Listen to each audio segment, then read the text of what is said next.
Hello everybody, a brief little message before today's podcast. We've got a very small thing to react to today, however our preamble is very long because we're covering 3 weeks worth of stuff. So, if you're not interested in listening to us talk about our weeks and the goings on in the world wide world, because it is rather lengthy, especially compared to what we are actually reviewing, feel free to jump ahead to 1 hour, 26 minutes and 13 seconds if you just want to listen to the review. So yeah, enjoy. What is up guys and girls, welcome to episode number 134 of the Nonsense Review. I'm your host as always, Devon, and joining me equally as always is Rick. Hello everybody. Yes.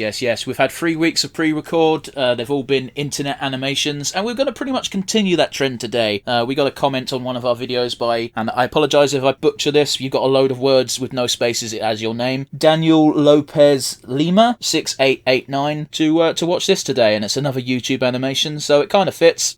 Rick's back in the country, by the way, so Yes, I am. I've been back in the country for a week, but the last week of this is going to be part of the weekly weeks as well. Indeed. That being said, we're going to tackle our weeks a little bit differently today, as they're a bit long in the tooth, and well, it'll become clear once we start talking. So I guess we shouldn't beat around the bush any longer. Rick, it's been 3 weeks. We need to catch the audience up. How have you been, buddy? I went to America Land. We went to a lovely little town called Santa Monica, which is a little bit out of the way of LA. The idea was that it was going to be an LA-based adventure, and we ended up not going to LA itself proper because, by all reports, it's gone really downhill, and if you have good memories, keep those good memories. I mean, my most recent exposure to LA was that one Haluva Boss episode where they couldn't even drink the water. Yeah. I mean, that's kind of true. Like, the water is... You can drink it, but it's very obvious that it's tap water. It's not very good. Like, you basically need to buy water.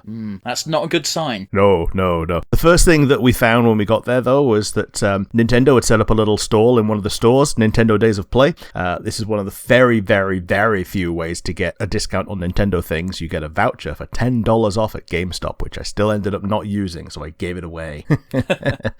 But it was a nice bit of fun. You go in, you get a little selfie taken with a Donkey Kong standee, a Pokemon standee, or whatever. You play a couple of games, and then you get to run the gacha machine, which is a claw machine for a plushie. The person in front of me got 2 plushies, so I thought, oh man, maybe this isn't rigged, and then I didn't win.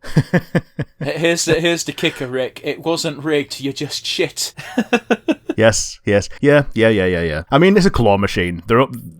Claw machines are all rigged, but some people have the magic touch. It's something that I've never been able to learn. Apparently, you don't just go for the thing that you want, try and claw it, and try and get it, because that just never works. No, of course not. I do remember there used to be a claw machine in a restaurant when I was younger, which was, it cost $5 to play, but you got to keep going until you got a prize. Now, these prizes were worth like £1 at best, so they were always making money. Okay. But, it was a good idea, especially for little kids. Yeah, I get it. But it was one of those things. Even the coin that you used to play the machine was cool because it was like a Mario-themed coin. Was there no way to get a coin except for not spending it on that? I probably would have preferred to have kept the coin, but you did get a consolation prize of a bunch of pin badges, which I think I showed you in chat. You did. I remember saying I was jealous of the funky one. Yeah, Funky Kong. Yeah. I'm a sucker for Donkey Kong, ladies and gentlemen. Yeah. And this happened to be over the road from the Barbie experience. The fuck was this? Anybody who's seen the... Yeah, so... I would have gone in for free, but it was like $60, so I thought, no, I'm not going in for a $60 meme. Anybody who's seen the Barbie movie may have caught in passing that it took place in Santa Monica. I didn't know that, but fair enough. Yeah. There is a beach at Santa Monica. We went to the beach pier attractions. It's very much like Wonder Wharf in Bob's Burgers or the pier in Beach City in Steven Universe. It's just like a crap permanent theme park on a pier. Yeah, our piers in Britain don't have theme parks. They're usually at best you still get arcades, you still get ice creams and stuff, but that's about it. If you're lucky, you might get a borderline casino. Yeah, there was it was a bit like Blackpool Pleasure Beach. You could pay for all you can eat, or you can pay for a single ride, and it was like $12 per ride on the roller coaster, and the roller coaster wasn't that good. Yeah, we gave it a miss. You could see that it was shit. You're reminding me a bit of Barry Island, because that does the exact same fucking thing, which might have been made famous by Gavin and Stacey, I forget, but I went before Gavin and Stacey was a thing, and it was as you described. You could pay for, basically you can go on whatever you want, or you can get a ticket. Sorry, they didn't even sell them in ones, they sold them in fives, and most rides cost 8. It was so fucking frustrating. Yeah. Standard gacha currency. Like, gacha currency learned from the best. They learned from carnies. Yeah, man. I don't blame them. Like, they got to make a living, but geez, man. Like, it's all geared towards to get you going, well, you might as well get the all-you-can-eat one then. And then you find out half the rides ain't fucking open today, so you wasted even more of your money. Yep. So the first park day we did was Disneyland.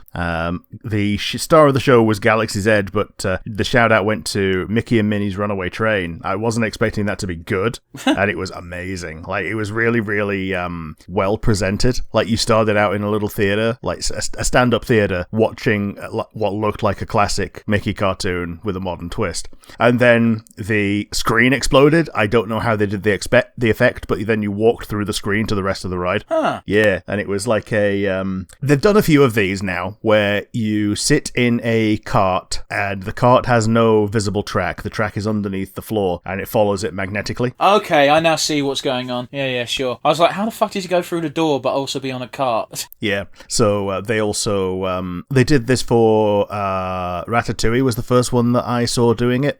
And that's unique to Disneyland Paris, and here they do it at Mickey Minnie's thingy, and they do it on the Rise of the Resistance ride, which is the sequel-themed ride for Star Wars, which is actually a really good spectacle. Like, you go between an AT-AT's legs and everything. Yeah, I've actually technically been on that one, except I did it in Japan. Yeah. Okay.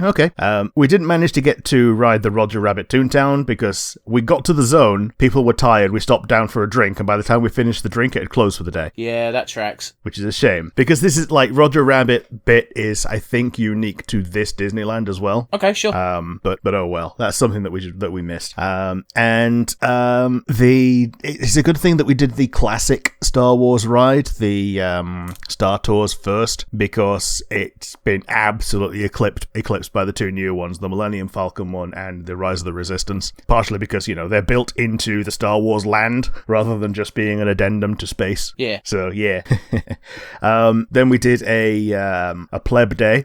We went to Goodwill, found Sheriff Woody for $4. So we now have a Sheriff Woody in the house. He makes his way around the universe, just normally sitting in chairs and just guarding the remote and things like that. It's kind of cute. He doesn't have his hat though, which was also a plot point in Toy Story 2 for about 5 seconds.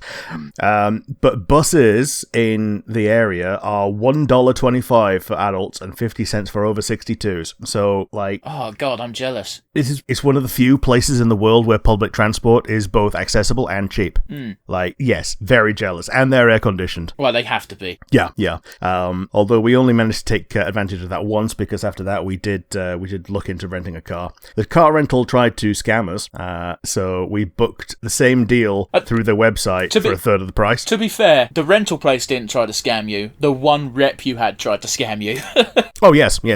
He basically said, "Oh yeah, if you want to drop it off at a different location, it's going to be twice the price." And then he added on another 50% because when we asked for the car that we asked for, he decided that it qualified for 2 price brackets. And obviously he charged us for the higher price bracket. So when we booked it online, we asked for the lower price bracket, which the example for the car was that car. Yeah. And we ended up getting exactly that car. So, yeah. And the only reason we stuck with the same company was because of the air miles, which I now have enough to buy a speaker. What does that mean? Well, my dad has enough air miles to buy a fifth of a PS5. As in so it's worth that amount of money, you mean? Yeah. Okay, gotcha. So you can't cash out for money, but you can cash out for goods. So he ended up buying an Apple Pencil, which is, I think, worth about 120 quid. Yeah, because it has Apple in the name. Sorry, it costs 120 quid. It's not worth that. Yeah. So that's what he's bought with his thing. He did in the past actually just buy his very first iPad with air miles, so like it's worth looking at. Sure, I just thought most people use their air miles to like upgrade their seats rather than actually on goods. That's why I was confused. I don't fly frequently. Yeah, I've flown one place in my entire life.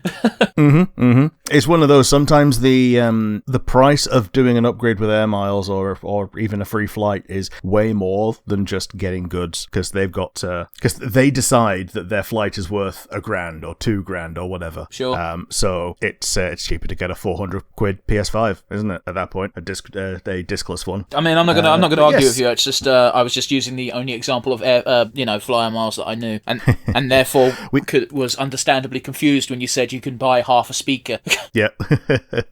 We then went down to Knott's Berry Farm, which is apparently the first theme park in America. The owner, Walter Knott, had a berry farm, and he was personal friends with Walt Disney, and they traded, stole, and copied ideas from each other for early theme park development. Yeah. They don't really have any intellectual property other than the fact that they used to be a berry farm, so they've got like these bears for the berry farm. They used to grow boysenberries, so their main mascot is Boysen Bear, and his girlfriend Girlsen Bear, and Rick, I hate everything you're otherwise, saying. Yes. It seems to be mostly themed around like classic Americana. Like there's a lot of like Wild West things out there, and then a couple of things tangentially related, like there's a Mexico land. Yeah. And they've got a steam train, which at night they light it up with neon. That's pretty cool. The one license they do have, it looks really neat. The one license they do have is Peanuts, so nearly everything is like Snoopy. Oh, okay. For a second, I was like, Peanuts? What? And I forgot the Snoopy gang was called Peanuts. Yeah, the comic was called Peanuts. Yeah, and they have a bunch of classic roller coasters and some modern ones. Like when the family sold it to a venture capital firm, the venture capital firm went, okay, we're going to make this into an extreme roller coaster park and put in like 7. Sure. It's not the worst idea in the world. I'm now curious though, because you mentioned it's potentially the oldest theme park in America. Is it one of the ones that still has a wooden coaster, or is that a different attraction? It does. The wooden coaster that they have is the longest and tallest on the West Coast. It was the last roller coaster put in while the Knott farm still owned it. Okay. And it's called Ghost Rider. It's a sick name. And yeah, it's very similar to the Ultimate Beast at Lightwater Valley in that it's long, tall, and wooden. Hey, fair enough, man. And it does multiple things. It doesn't go upside down, but I'd prefer that for a wooden coaster that's more than 30 years old. Yeah. Because I know wooden roller coasters are actually a legitimate attraction to thrill seekers. Don't know why. Yes. Because by all accounts, they have to be fairly safe. Oh, yeah. Otherwise, they wouldn't still be up. Yeah. I think it's because you can budget for a longer, taller, and faster... Well, basically, you can budget for more roller coaster on a wooden one than you can on a metal one. So it's... If you had infinite money, you could do the same thing in metal. But these places, as much as they like to show that they have like conspicuous consumption and everything, they still don't have infinite money.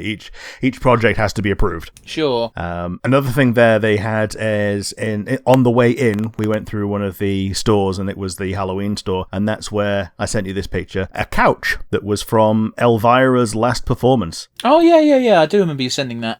So people, long-term fans may remember that my free pick of Pick of the Rainbow was Cassandra Peterson. And yeah, that was her last performance as Elvira. She signed the couch that she used for the show and donated it to the farm. How many people, despite how gross it must be, and how many people have probably sat on it since, do you think have had a cheeky sniff of it? Yeah. It's behind a rope. Oh, so, not as many as you'd think, but I bet you there's more than a few. Not as... Oh, yes. I think that's why there's the rope. Oh, no.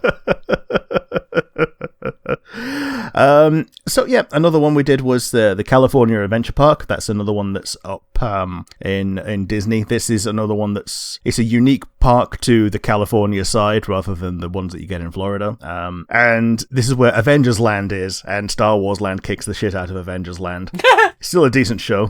Guardians of the Galaxy is a Tower of the Terror, and after 3 p.m. they closed it down to make it Nighttime Tower of Terror, where you've got to try and save Baby Groot from all the monsters that they just they just put a bunch of latex monsters in the Tower of Terror zone.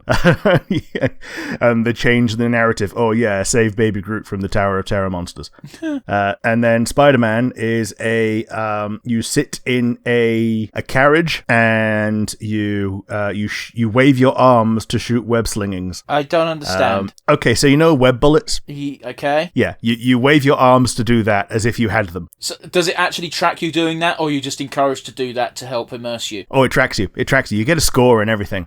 It shows where you would be shooting if you had web slingers. And the idea is it's like a shooting gallery game that goes from one screen to the next, and there's like little bits of practical effects in between to sell the immersion. And then you've got 3D goggles, so when you do get to a screen, it feels almost as 3D as the actual practical effects. Okay. There's a similar attraction in Chessington. Forget if it's called Toon Quest, or it's not called Tomb Raider because they get copyright bastard, but I think it's called Toon Quest or something similar, where you've literally got it's a laser game, but you got physical lasers. So that's why I was getting I was like, I know that's a thing you can do, but actually tracking your hands seems a bit high tech. Yeah, I mean it did. It's actually pretty good at it. Like it's not old tech anymore. It's not new tech anymore. It was popular with the Xbox One, and when you're in one place and it knows what a hand is, it's pretty easy. The difficult part is if you have darker skin, because it's done via infrared and it bounces off pale skin very easily and not very easily off darker skin. Yeah, but the thing I would have thought would have been more difficult than that, which is obviously a hurdle, would be the fact that they're doing it with multiple people at once. Oh yeah, like in this you're doing it with 4 people at once. Like the whole carriage has got 4 people, and you're just split into very definitely A, B, C, and D person. Sure. Other things that are there, the Incredibles have an Incredicoaster. That was absolutely fantastic, possibly the best roller coaster I've been on the entire time. And yeah, you're apparently the long sections are meant to emulate when Mrs. Incredible stretches and lets you go there, because otherwise you would have gone off into the universe. Okay. And then the scariest ride, the Cars Land race was great fun as well. That was the only race that you couldn't get a fast pass for, because it was so popular, and apparently one fast pass was $12, so we said fuck that and went in single riders. But other than that, it was really good. Like there was a bit of just going round and seeing the Cars style practical effects, and then you got into a drag race with another cart full of people. That's cool. And yeah, the last thing though, the scariest thing of the entire place was Goofy's Flight School. Why was this scary, Rick? It sounds so innocent. Because it does 180-degree hairpin turns 15 meters off the ground, and like you can see the ground. And you are going to go off until the fact that you don't, because it's very well clamped on, but it doesn't feel it. Yeah, I'm closing my eyes and trying to imagine it, and it doesn't sound like a great time, but it's goofy. Yeah, so it's if you've ever been on like the Mousetrap at Flamingo Land, it's very similar to that. It's an incredibly good, compact German steel roller coaster. But yeah, it's little, but it was a lot more fun than I was expecting. We did San Diego, and when we got to San Diego and the Welcome to San Diego sign, I was obligated to put on the South Park one of Jackin' into San Diego. And while we were there, we did San Diego Zoo, the most famous zoo in the world, and it's easy to see why, because the production values were actually pretty good. I know you don't really agree with zoos in general, but they do have like decent enclosures for things, and apparently they've got the largest population of koalas outside of Australia. Sure, man. Like, you're right. I don't agree with zoos. We will not rehash old ground. I will say it does depend a bit on animal. Like, sloths and koalas, alright, they shouldn't be kept in captivity, but I don't have much of a grudge because they just sort of lounge around and do fuck all. It's like... Yeah, they don't care. They're quite happy to be fed treats. Yeah, pretty much, man. But it's when you got stuff like tigers, lions, bears are the number one thing you should not keep in captivity. You got elephants, chimps, and gorillas, which are really popular animals for people to see, and they're just not meant to be kept in a cage. Yeah, the elephants, like one of them had lost a tusk, so would have difficulty out in the wild. And when we saw them, they were having their dinner, and the way they serve the food for the elephants is they put them in puzzle trees, so they've always kind of got to work for it and keep their minds active. Yeah, again, it's not the quality of care they necessarily get in a zoo I begrudge, it's the fact they're in a zoo in the first place. Yeah, I feel you. But yeah, again, I don't want to rehash old ground. Go find the episode episode because I can't remember it offhand, but I went on like a 10-minute rant. Yeah. After that, we headed home, and I was poorly on the flight, and the flight attendants were basically shitting themselves, hoping that I didn't have COVID. And then I got home and I tested and I didn't have COVID. I just had a shitty flight. Well, it's interesting you and should then I say came that down to see you guys. Because I've had precisely 2 flights, the flight 2 and the flight back from Japan. Flight 2, I was fine, but I think some of that was adrenaline because I'm excited. I'm going to Japan for the first time in my life.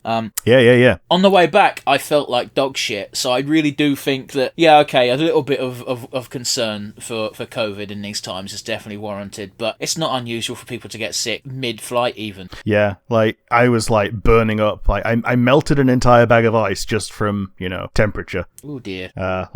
Okay, that happens over time anyway, but I did it quicker than normal. Yeah, I get what you meant. And yeah, so after that, I came down to see you guys. I drove down in my mummy's car. After taking a COVID test and making sure he was 100% COVID-free. Yes, that's the first thing I did. Found the COVID test that we had in the house still, took it, and then just breathed a sigh of relief and was able to sleep. Yeah. Because one of the original plans was to just immediately come down after I'd got off the plane. To be fair, we thought that plan was in effect when you were flying to Heathrow. We didn't realise you were flying to an airport next to your house. Yeah. We didn't expect you to make a 4-hour drive as soon as you touched down. That's unreasonable in anyone's book. We did a few things. We had a couple of chill days in which we did Magic the Gathering, and we finally played Wicked, both the Star Wars one that I just picked up and the original version that you picked up. That's the name of the original version. That's the name of the play you went to. It's called Villainous. Villainous, yeah. Wicked is also in my notes, yeah. We went to see Wicked as well. You didn't fancy it because you didn't fancy paying 50 quid for a day out that you could take or leave at the best of times. But the rest of us went to go see it. It was nice and fun. That was actually on Matt's birthday as well. Yeah, sure. We did Kew Gardens, which is a yeah, go on. Which is a nice big heritage garden. It's a big fucking place, and it's mostly agricultural attractions, as you would expect. Things like the tropical zone, which is a big old greenhouse where they squirt water to make it tropical enough for the plants to survive. Yeah, Rick and I had the exact same reaction when we went into it, because about 2 seconds afterwards the sprinklers went off to keep things humid, and it I don't know how to describe the sound, but both of us were like, what the fuck is that? It was like it's like a model airplane. Yeah, I suppose. Yeah. But before you get to tropical, rather interestingly, they divided that greenhouse into like 4 different temperate zones, as it were. One's tropical. I really like the arid area. Oh, the cactus zone. Yeah, like the different cacti were just neat. Yeah, like, it was some very of them. interesting. Like, I forget that so many cacti are just tiny. Yeah. Because like you say the word cactus and you immediately think of like a cactuar, don't you? Like the prickly pear with the arms. Yeah, absolutely. Maybe the little ball one with the flower, just because, that's what cactus flowers look like. Hey, but guess what? That's also what a cactuar looks like in FF12. Yeah. You tend not to think of the ones that look like a plate full of peas. Well, and then you've also got the one which I told you, it just looked like a marrow gone wrong. Yeah. He's on its side. And also, like, it obviously, because it was a cactus, it had quite a few spikes on it. But other than that, it did just look like a marrow. Yeah, it did. Other things there was a pagoda that we didn't quite get to see, but I got from a distance. There were geese fucking everywhere. There were, but they were really chill geese. Even the Canadian ones were pretty chill. People were going right up to them, and the geese were like, I don't give a fuck. Yeah, like uncharacteristically chill Canadian geese. I remember getting very mad at Matt that day. Oh yeah, because it kept charging off. No, well, it was charging off by the end of it. That was also annoying, but very specifically, it was like, I didn't have breakfast that day because I thought we were going to London proper, and therefore, going to eat something relatively early. Instead, we didn't eat till about 1 o'clock, and Matt insisted that we walk 200 metres, which isn't a lot, but it is when it's in the blaring sun and you're hungry, only to get there and realise they were charging 20 quid for a fucking burger and chips, which I can't eat anyway. Yep. So, we went to the sandwich place where they were charging 12 quid for sandwiches. No, it was 7, which is still like dear, don't get me wrong, but but more importantly, the reason why I was even more annoyed was that sandwich shop was right behind us by about 5 steps, when we decided, no, we want to go to the bar and grill. And I went, but there's a place that does food there. And Matt was like, no, we want to go to the grill. I just wanted food because we were also planning to have dinner at dinner time, so I didn't want anything heavy anyway. I did just want a sandwich to keep me going. Yeah, but oh well. To his credit, the grill was in the direction of the pagoda, so if we did get to go there, we could have gone straight to the pagoda afterwards, but that ended up not happening. But other than that, it was a nice, cool day. Oh yes, Matt was also classed as a child. He wasn't classed as a child. It was a bit weird, because you had adult, and then I don't even know what classification ticket he had, but by being under the age of 30, he qualified for it. Yeah, they class under 30s as young persons. Yeah, which is a bit different to child. It's such a weird line in the sand. Yeah, and I don't know why you're charging an extra tenner to people just because they're older. Yeah. Like, don't get me wrong. I get the difference between child and adult. That's a distinction that I'm fine with. But the distinction with under 30 and over 30 is a fucking weird line to draw, as you mentioned. Yeah, the difference between a 28-year-old and a 32-year-old is it's not very much. It's how long they've been paying tax, basically. That's the only difference between them. But yes, the last eventful day was the Sonic concert and the Belfast, and because we spent so much time on the Belfast, which we weren't exactly planning to spend that amount of time, but the last half an hour was a one-way system. I'm not as salty about this decision as another one of our companions was. Now, I think the thing that makes me annoyed is that we could have walked to the place we were going quicker than it took us to go down into the underbelly of the tube system, wait for the tube, then get a late tube, and then come back up and then walk to where we were going from the other tube station. Yeah, hindsight's 2020. There was a few things that worked against us that day, and when one person was blaming a certain other person, I was like, well, Rick also did that in that you also went on the Belfast. I didn't think that was a big deal. One person went off to get coffee. He needs to have a drink. It sucks that we're late and we didn't get any merch, but I'm not going to hold any grudges over this. Be angry for 5 minutes and then move on with your life. And if you really wanted to get down to it, I also wasted 4 minutes because I needed to have a piss. Yeah. So, Yeah, the unfortunate thing was we missed the first of the acts, which was just the Sonic 1 bit. But we saw the rest of it. The only reason we missed the whole of that was because they did the theatre thing of not letting you in until between scenes. It was so baffling because the in-between scenes lasted all of 2 seconds. So even when we went in, there was music playing and we disturbed people while music was going on. It was so arbitrarily pointless. I know, right? It was so weird, but you could kind of hear it from out where we were waiting, and it sounded cool. It wasn't even. And then we got in, and it was nice.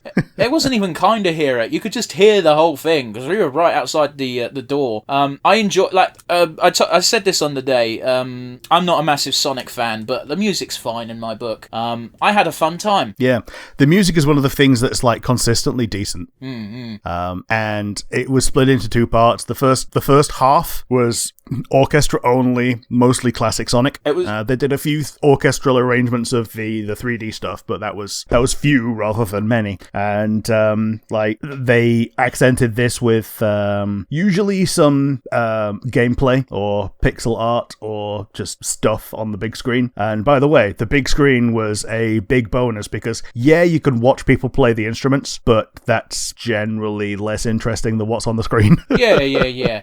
Also, with how high up we were, you couldn't really watch people play their instruments. Yeah, you could see people playing instruments. Yeah. You couldn't watch them doing it. Yeah, they had some fun with the graphics.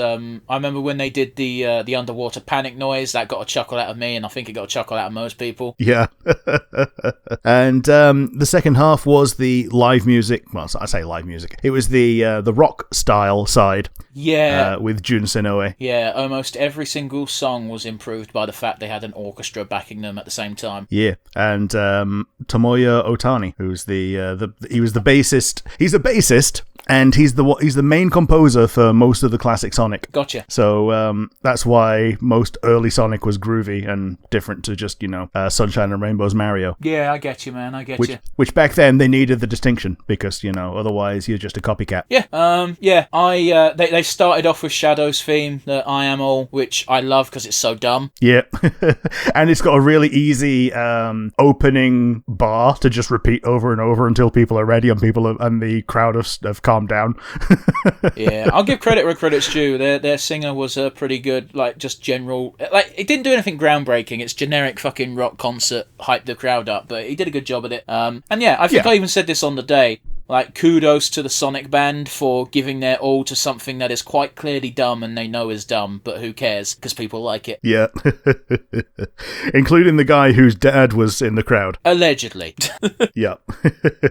I do like the idea that their entire time in the UK, they're just like, that's my dad, and they just pick a random person who looks vaguely old enough. Yeah. And other than getting home, that's pretty much it from me and my 3-week stint. So I'm going to throw over to you and your week because we're going to save the universe for afterwards, aren't we? Yeah, we're going to keep news so that we're both going to tackle our own news segments, but we're going to have it so they mash together rather than have a break in between. So yeah, let's go. Rick, the last time you went off on an adventure, I think I told you this off the podcast, where I wouldn't say my life fell apart, but it felt weirdly empty because a lot of my time is organising podcast shit, and with no podcast to do, I don't have anything to do. Wasn't a problem this time because Baldur's Gate 3 fucking came out while you were gone, at least on the PS5. So yeah. Yeah, I too had this to play with because I got a Steam Deck before I went out. Whenever we finished a day out on the holiday, I had that to come back to. Basically, my 2 games on the deck are Baldur's Gate 3 and Holocure, and both of them are fantastic things to just kick back and spend a couple of hours on. Absolutely. I don't want to talk too much about Baldur's Gate 3 because we are almost definitely going to do a retro, but oh, definitely. Where are you? You're like halfway through chapter 2 last time I checked. I think so. I've got 2 playthroughs running kind of parallel. I'm currently at the point where on my evil playthrough where I'm cementing it as an evil playthrough. That means agreeing with Minthara, right? Or have you already done that bit? Like recruiting, beginning to agree with Minthara, yes. I mean, okay, have you taken out the druids? That's the question. Not yet. I'm in the Goblin camp and I haven't yet spoken to Minthara, but I'm doing the other stuff in the Goblin camp, so I'd have to go back there. Yeah, fair enough, man, fair enough. I'm in Act 3 with my main character. I've just recruited Minthara in my secondary playthrough, but I think I told you this already. I don't have the heart to go through with actual Dark Urge, so what I've done is I've sided with Minthara, taken out the Tieflings and the Druids, and now Minthara has been recruited into my party proper. I'm churning that playthrough into a good playthrough, but it also means I've got a limited. I didn't think I'd still be able to talk to Chihira, I'll put it that way. Yeah, because she's about as I'm not saying as goody two shoes as they come, but she does work for the goody two shoes organization. Yeah, but yeah, we can talk about that when when one, you actually potentially experience it, and 2, we do a retro. We probably won't do a retro. We'll probably not talk about Baldur's Gate again until December, once we've both beaten it at least once. Yeah. Like, I'm in Act 3, I'm doing basically wrapping up character arcs, which feel like mini campaigns in their own right, and I'm against a certain boss, which I won't spoil, but it's obvious you're going to have to fight them, and they're kicking my ass. I don't know if I need to go back and grind, or if I just need to change my moveset to, by moveset, my mage's movesets, to better handle that type of foe, but we'll get to that later. I haven't... Depending on which one it is, you might be able to just kick them off the edge. No, it's not that simple, unfortunately. Okay. No, because this person can fly. So it's not whoever you're thinking of, it's not who you're thinking of. Okay. But yeah, I didn't only play Baldur's Gate 3, I've done some other things, mostly video games, so let's get into it. I briefly touched Fall Guys again because it's on the PlayStation, it was easy enough to set up. That game is basically unrecognisable. Okay. Yeah, like everything's different from when I played it. It's still very fundamentally... Yeah, because we played it... Yeah, we played it together for when we did our brief stint of Monday Night Let's Plays as well, didn't we? Oh, yeah. It's different again since then. It's not... It's closer to that than what it was in the beginning. I mean... Sure. Like, because they've gone entirely free to play at this point, like, they've got their Battle Pass type thing, and they're doing the thing that all Battle Passes do, that, yeah, you get some free goodies without paying, but if you want the actual good shit, you gotta pay. It's only about a tenner, which is what Battle Passes are, but you gotta play every day. I don't like Fall Guys that much. You gotta play a lot to get the good stuff. Yeah, although that being said, like, they did when I touched on it, they were doing a crossover with FF14 of all things, so they had an Alisei outfit and a Dragoon outfit, which was basically just a Stinian. Yeah. So it was tempting, don't get me wrong. I didn't do it because, again, I don't play that much, and, even if I did play that much just to get the goodies, it was like, well, what's the point? Because I'm not going to play it that much afterwards. Yeah, totally. But yeah, as far as I'm concerned, day one Fall Guys is, you can't even see it in Fall Guys as it is now, which, whatever. Okie dokie. Another game came out called WrestleQuest. Have you heard of this? I don't think I have. Enlighten me. It's an RPG game based on wrestling. Okay. Turn-based RPG, as in like Final Fantasy and stuff like that. Actually, probably South Park's RPG is a better way of comparing it, based on the combat system, because everything is I don't know how you describe that, but like a mini game just to do an attack. Oh yeah, like a little active time thing. Yeah. Yeah, Sonic Chronicles did that as well. Yeah, the game I couldn't get to work on my thingy. Yeah. But yeah, it's good. It's fun. It's very light-hearted. All the wrestlers are actually toys in a toy box, so that's where the whole. Oh, okay. That's why everything kind of makes a bit of sense. All of the legendary wrestlers are real wrestlers, like the Junkyard Dog and Coco B. Rare and the Road Warriors. But obviously, the God King of wrestling is Macho Man Randy Savage. Sure. You've got two sets of characters that you're controlling. I don't know if they're ever going to meet. I'm not very far yet. But yeah, you've got two separate stories. One is a guy who entirely believes kayfabe is real. Okay. And that's always kind of fun, though, isn't it, as a trope? It's really fun because everyone else thinks he's crazy. Because he is. And then you cut to the other guy who's based on Bret Hart, and he knows everything's a work, brother. Like he's in the very first thing, he's like, "Oh, you need to lose your match." It's like, "Yeah, no problem. That's what we do. We know it's fake or scripted," and it's just so fun. I'm looking forward to the two sets of characters potentially meeting each other. I don't know. Yeah, it's fun. If you like wrestling, it's good because there's just so many fun little references. And the other thing is, even if you don't like wrestling, it's still a competent RPG. Although this is definitely geared more towards wrestling fans. Yeah. There was a Humble Bundle. It's gone now, but it had a bunch of 3D platformers. I ended up getting it because there was two games on my wish list within the bundle. One was a hit, one was a big miss. One of them is Cow. I've always said Cow the Kangaroo until I played. Yeah, apparently it's KO, isn't it? Yeah, it's KO, which it's shit. Yeah, didn't we see this in CEX that one time when we saw the other thing that was like a weird bunny thing with a villain bunny who looked like a werewolf, and like two boxes over was KO the Kangaroo. I don't know about that. It's just this was literally in that day when we spent in the city, just gone. I don't want to say the city because I don't want people Kingston, to know where I live. Yeah. Okay. Well, it's down south somewhere, and you can get to Kingston from somewhere, and we got schooled that the Kingstone was not actually the Kingstone. Yeah, well, you said it feels like a very bitter security guard, but yeah, I'd never heard of the King's Stone until we went past it and our buddy pointed it out, and I went, "Oh, I didn't realise that's why it was called X." And yeah, and the security guard just put us back on track. Well, again, it was very baffling because the stone was allegedly erected in 1700, according to the sign, but the kings that they claimed were crowned there were crowned back in the year 900. And it's like, hang on, doing some math, that makes no fucking sense. Yeah. And then he told us why, because it doesn't. Yeah. If you guys want the actual quick, boring explanation, he said essentially the mayor wanted the place to become a royal borough, but it didn't work. Yep. But yeah, KO the Kangaroo. Shit. I didn't like it. I've only played it for about half an hour. Maybe it gets better, but like the controls are clunky. Don't like it. On the flip side, I also got Hell Pie, which the main character looks like King from the Outhouse. Sweet. And the main gimmick is you get given a chair very early on, and you have to find the ingredients to make a pie for Satan's birthday. Oh, it's kind of cute, actually. The game is anything but cute. Oh, sure. There's a lot of dark humour. There's a lot of crude humour. Like one of the zones you go into, you've got the Nugget Munchers versus the Poops. Giant. Dark and crude. What? I just went Nugget Munchers, dark and crude. But okay. The Nugget Munchers look disgusting and hideous, and the big gimmick is they eat poo, and there's sentient pieces of poo that you have to fight, including the big boss that's armoured because it's nutty. So there's good jokes there, but it's very crude, it's very gross. The game itself is just fun to play, so sure. The humour helps a little bit, because while it's got potty humour, it's also got some real dumb, dated references. Like, there's an entire dreams section where you're basically high on drugs, and the big gimmick of the zone is, oh, by the way, this is just Scarface. Alright. So, very silly. I watched a film. I watched Bill and Ted Face the Music. Okay. That's the new Bill and Ted, isn't it? It is. Have you seen this? No, No. Okay, it's a good film. Bill and Ted are quite a bit older. They have their own children, and they both name their kids after the other one. So Bill's kid is I've forgotten the exact one. It's like Thea, and Ted's kid is called Billy. Okay. Yeah. Are these both girls or something? They're both girls. Yeah. Yeah. Okay. They've got Louise from Bob's Burgers, is the daughter of George Carlin, because obviously they couldn't have George Carlin in it. Yeah. Okay.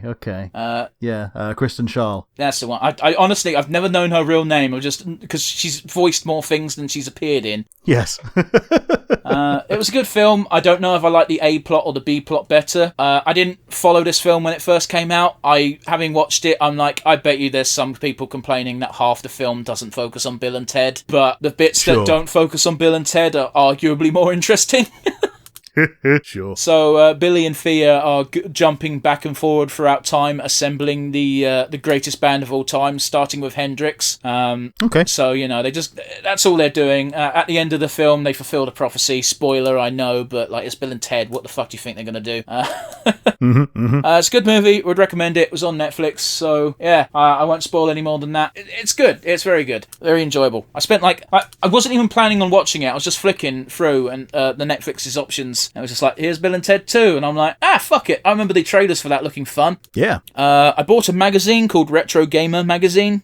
Okay. I bought this because it had a big old picture of Banjo-Kazooie on the front and said, celebrating 30 years of Rare. And yeah. That does track, actually. And I'll be honest with you, I felt such a wave of happy, warm nostalgia for old school gaming magazines because it feels like a magazine from the early 2000s. Sweet. So that's basically me just giving that magazine that makes more money than I ever will do a plug. It's fun. It was a good read. I don't know if it helped that it was covering the company that made Donkey Kong, but Yep.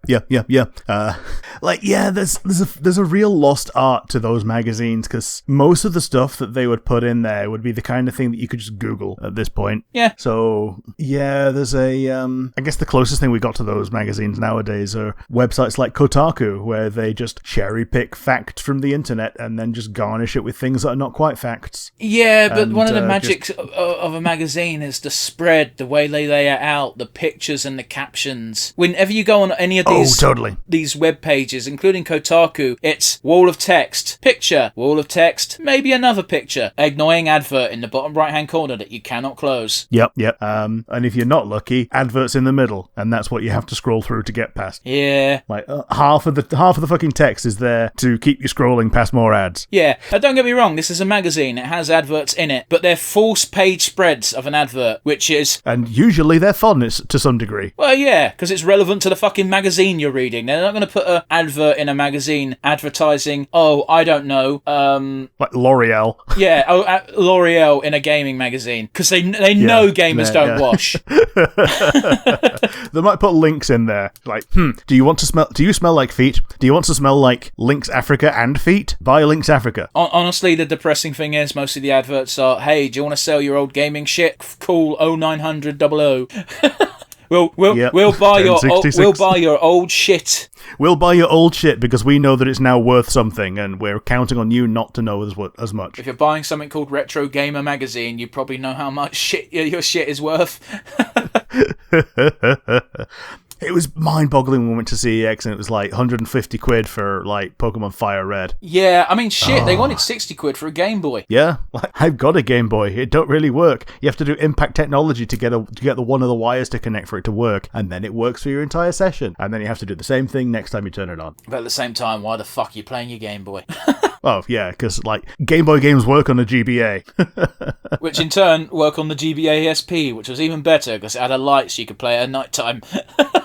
Oh, I'm conflating GBA and GBA SP. They're based, if you had a GBA, then commiserations to you. If you had a GBA SP, you did the correct thing. I think I got lucky because, again, we didn't get the Game Boy Advance. We skipped from Game Boy Regular to Game Boy Advance SP, which is a hell of a jump to make, let me tell you. Yeah, it is. But yeah, I could gush about that all day, so we won't. Last on my list of personal things is something I know you also did independently of me, and that was Haluva Boss Series Series 2, Episode 6 came out, and we both watched it. Yeah, we both liked it. I like this a lot more than the last episode. Not the last episode, sorry, the episode before last? Shit. Yeah, the episode before last, the one where they went to camp. I think it might be the strongest one this season. I think this is the best episode since the Dork episode. Maybe. I will put it on par with that, and that's so far as my highlight of the Haluva Boss episodes. Yeah. I think it's definitely, I think, the strongest this season. Oh yeah, Country Mile. The only one that even comes close is the wait, he can be hurt when it's Blitz versus Stryker again. When Stolass gets kidnapped. Yeah, I get where you're coming from. Although I think I preferred the episode of Via getting lost in LA to the cowboy episode. Sure. But yeah, I've always leaned more towards the fluffy side of shit. So Yeah. Yeah, I really wasn't a fan of the camp episode. I even said so during our quote-unquote mini review, where it was like, it was cringe on purpose. That was the type of humour they were going for that episode, and that's fine, but I don't like it. But yeah, we got an episode that focused on Fizzaroli, more or less. Yeah, we did, which, I wasn't expecting it, and, yes, we needed it, but I wasn't expecting it. Okay, that's really funny, because I have to go on Twitter to promote every single fucking podcast we do, and all Vivian has tweeted about before this episode came out was how it's definitely about Fizzaroli. Sure. So I knew we were getting Fizz, but yeah, it's a very pleasant surprise in the sense that, fuck me, Blitz actually reconciled with someone. Yeah, and, didn't snark his way out of a win. I don't know, he almost fucked it up at the end, where it's like, is it weird if we make out right now? Yeah, he does have a habit of snatching defeat from the jaws of victory, even when he's, actually pretty good at what he does. Yeah. I remember telling you I was very bugged by Fizzaroli's voice, because I'm like, I swear I've heard that before, and I told you the Broadway musical Beetlejuice, the guy from that, it sounded like him, and then I did an IMDb check, and it's like, oh, it sounded like him because it fucking is him. Yes. Which, by the way, if you've not seen that guy sing as Beetlejuice, it's called being just a being dead thing or something. It's a really fucking funny song. Good shit. Man, the only person I can think of off the top of my head as a Broadway singer is Josh Gad being the first. He's the first Arnold Cunningham in Book of Mormon, and he ended up being Olaf in Frozen. Awesome. Two things I've not seen. Yeah, but you've absorbed Frozen. I'm aware it exists. I wasn't aware Olaf ever sang in it. Oh yeah, he does. But yeah, you have osmosis Frozen. Technically speaking, I've watched Frozen because they played all the main bits in Kingdom Hearts. Yeah. Including giving you the entire Let It Snow song. Yes. I was absolutely flabbergasted while in the middle of playing Kingdom Hearts fucking 3, it started playing Let It Snow, and I'm like, okay, fair enough, this song's pretty popular. 3 minutes later, I'm still watching Let It Snow, and I'm like, they're playing the whole fucking song! Fuck me. Yup. Yeah, Haluva Boss. Good episode. Personal highlight of mine. I really enjoyed it. Which is, to be honest with you, par for the course for us. I don't think we've ever seen an episode and gone, hated it, don't know what they were thinking. Because even the camp episode had moments in it that were like, I don't hate it. I personally, I watched this just before getting on the plane, so well, there you go. It was basically the last fun thing I did before turning into a personal, private, miniature baby star. Yeah. But yeah. Speaking of songs, the Distraction song was so fucking funny. It was great. I absolutely loved when Blitz was like, I'm gonna need another 60 seconds, and Fizz is just like, fuck! I'm running out of things to say.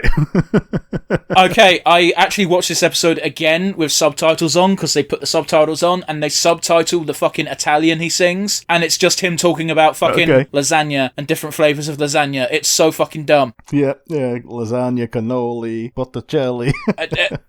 And the thing that someone pointed out as well that made me chuckle is the gangsters are meant to be Italian gangsters, so they know he's speaking gibberish, but they're still transfixed. Yeah, because even someone who's heard of these things before, it's bollocks, and yet it's still entertaining. Absolutely. Any final thoughts on episode 6, season 2? I don't think so. But other than the fact that it's really cute to see Stolas and Azzy interact when Azzy is completely preoccupied And Stolas is just helping. Am I insane? Or It's actually kind of cute. Is his name not Ozzy? Oh, Ozzy, sorry. Yeah, it's Asmodeus, isn't it? But it's Ozzy, yeah. Yeah, but you say Oh, no, you do say Asmodeus. No, Osmodius is how it's pronounced. Osmodius. So, okay. Anyway, that's neither here. I was just making sure, because I could have sworn it was Ozzy, but yeah. Yeah. You speaking about that, I do think one of my highlights was after initially fun. Yeah, exactly. It's like, oh, paperwork. I'm a very fast reader. Stolas is adorable. I don't know how you can hate him. Like, yeah, cheating on his missus isn't great, but then you look at their relationship and you're like, yeah, I get it. And hey, they also highlight in this episode that Stolas isn't the only one hobnobbing someone, quote-unquote, beneath his station. Yes. I did like the... Fizzaroli is also essentially kept as a sex pet. They make it kind of clear that there's more going on there, and the fact that they're masquerading as him being a sex pet because it's not socially acceptable. And at the end, it's like, yeah, you want to talk about it? Yeah, you're going to have to answer to me. I'll rip your fucking ankles off. Yeah, it was, they're having a bit of a heartfelt cuddle while he's coddling Fizzaroli as he's walking to his office, and Fizz is just like, oh, what'll people say? It's like, oh, don't worry, baby, I'll fucking kill them! But yeah, how about you? Any last thoughts? No, we pretty much touched upon it. So, hey, Rick, usually when I do this, it's me announcing me saying news, but for once, it's shoe on the other foot. Rick, we're doing news. What's your news? What have you seen that you want to talk about? Let's go. Yeah, there's not a great deal of it. I've only got 3 things. Fluke Skywalker, we chatted about him a couple of weeks ago with his child pornography allegations. He is now committed suicide. So, if you want any more damning an action, innocent people don't do that. So the only downside is his victims will basically not get any closure. The only thing I will put a caveat on is if he was part of some sort of ring and they didn't want him to squeal, which is still condemning. Don't get me wrong, but it might not necessarily have. It's been ruled a suicide, but it might not have been. We'll never know. It's possible that he got Epsteined, but it's pretty damning. So I'm going to move on from him. Unity. Oh yes, I've got this on my notes too. Let's fucking shit on them. Let's go.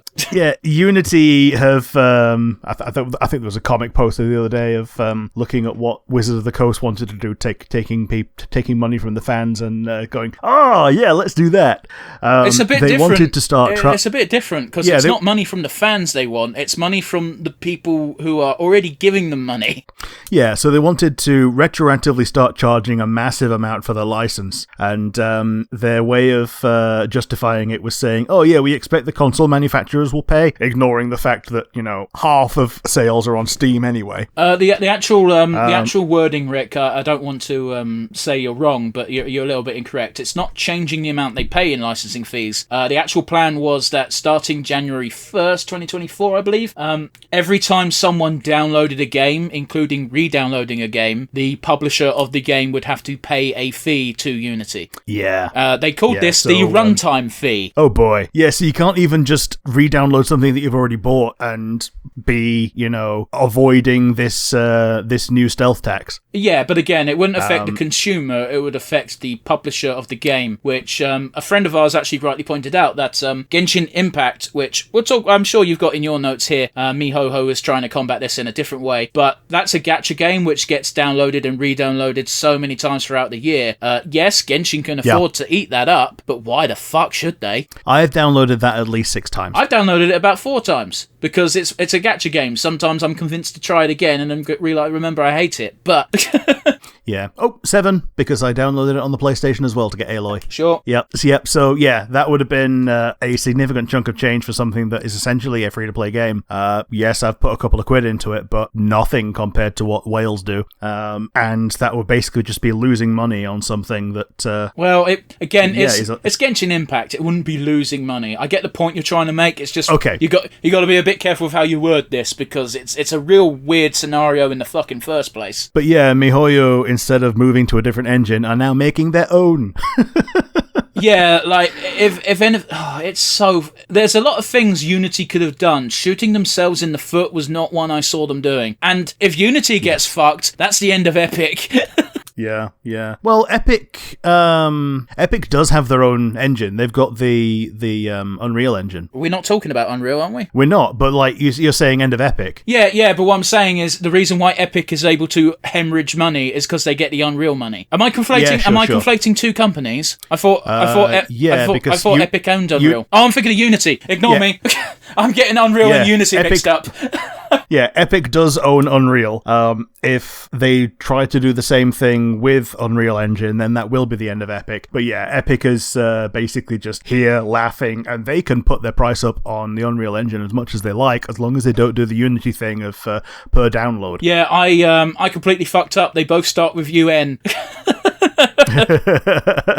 And that's what I'm choosing to blame. Yep.